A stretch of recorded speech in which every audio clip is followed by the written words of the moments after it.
বিদ্রোহীদের দাপটে কাঁপছে ভোটের মাঠ, চাপে রয়েছেন অনেক আসনের বিএনপি প্রার্থীরা। আর এই নেতারা এবার অর্ধশতাধিক আসনে ভোটের সমীকরণই বদলে দিতে পারেন বলে মনে করছেন অনেকেই।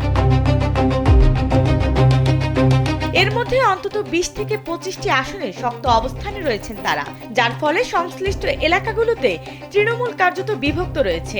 এছাড়াও এমন নেতাকর্মী রয়েছে যারা দলীয়ভাবে বহিষ্কার হওয়া সত্ত্বেও স্থানীয়ভাবে তাদের প্রভাব বিন্দুমাত্র কমেনি, বরং কোথাও কোথাও দেখা গেছে ভোটারদের বড় অংশ এখনো তাদের পক্ষেই সক্রিয়।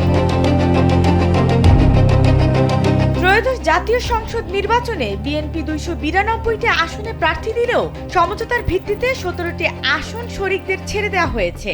তবে এসবের মধ্যে 12টি আসনে ধানের শীষ না পেয়ে বিএনপি নেতারা স্বতন্ত্র প্রার্থী হিসেবে মাঠে রয়ে গেছেন।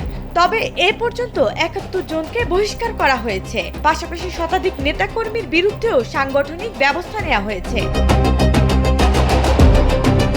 পটুয়াখালী 3, ঝিনাইদহ 4, হবিগঞ্জ 1, নাটোর 1, টাঙ্গাইল 5, ময়মনসিংহ 1 ও 6, ঢাকা 12, ব্রাহ্মণবাড়িয়া 2, নীলফামারী 4, সাতক্ষীরা 3, নোয়াখালী 2, চাঁদপুর 4, শেরপুর 1, মাদারীপুর 1 ও 2, নরসিংদী 5, সুনামগঞ্জ 4 সহ একাধিক আসনে বিদ্রোহীরা শক্ত চ্যালেঞ্জ ছুড়ে দিয়েছেন। কোথাও ত্রিমুখী, কোথাও চতুর্মুখী লড়াইয়ের আভাস মিলছে। অনেক স্থানে নিষিদ্ধ আওয়ামী লীগের ভোট কার দিকে যাবে সেটিও ফল নির্ধারণের বড় ফ্যাক্টর হতে পারে। তবে বিএনপির দাবি শেষ পর্যন্ত মার্কাই বড় শক্তি।